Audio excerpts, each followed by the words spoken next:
साथियों, आपको जिंदगी में जो कुछ भी चाहिए या आपकी जो भी समस्या है, आप श्रीमद् भगवत गीता की ये बातें ठीक से समझ लीजिए।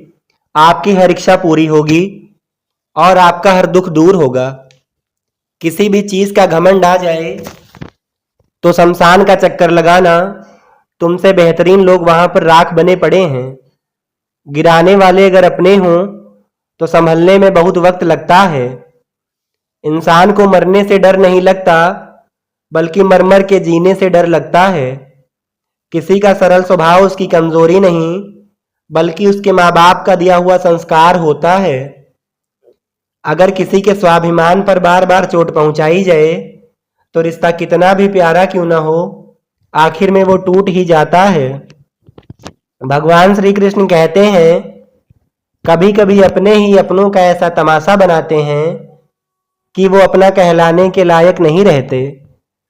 जिंदगी में धोखा मिले तो उदास ना हुआ करो, बल्कि शुक्र मनाओ कि किसी दोगले इंसान से पीछा छूटा।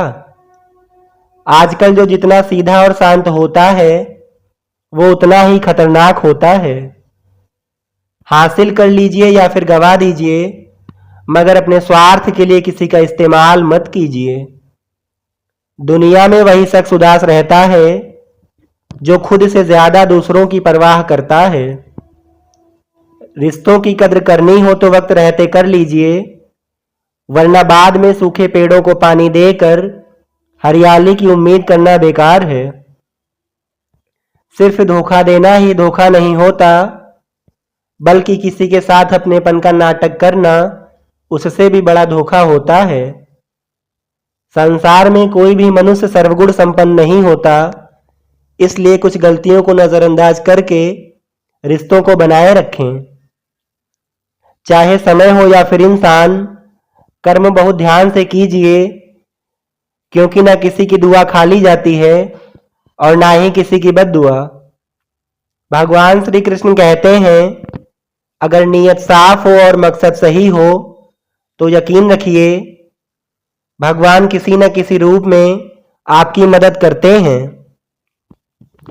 रिश्तों का गलत इस्तेमाल कभी मत करना, क्योंकि अच्छे लोग जिंदगी में बार बार नहीं आते। कर्म वो फसल है जिससे प्रत्येक मनुष्य को किसी भी हाल में काटना ही पड़ता है। मन की शंकाओं को कभी जन्म ना दो, वरना ये शंकाएं ही जीवन का सुख चैन छीन लेती हैं। किसी से भी हद से ज्यादा लगाव मत रखना। जो दिल से अच्छे हैं, जिनमें दया की भावना है और जो दूसरों की तकलीफों को समझते हैं, उन्हें दोबारा जन्म नहीं लेना पड़ता और मोक्ष की प्राप्ति करके उनकी आत्मा परमात्मा में लीन हो जाती है। आप केवल निस्वार्थ भाव से कर्म कीजिए, वही आपके हाथ में है। अगर अच्छी और साफ नीयत से मांगा जाए तो ईश्वर उससे भी बढ़कर देते हैं।